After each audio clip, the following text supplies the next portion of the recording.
बहुत अमीर जाके ओकरा डर से भाग जाए छे।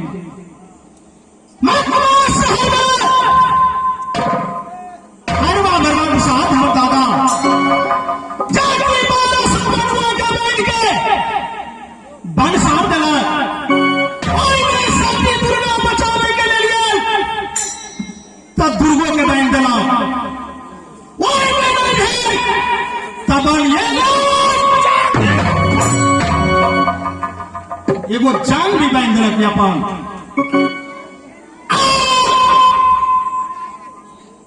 वहीं से दुर्गा साफ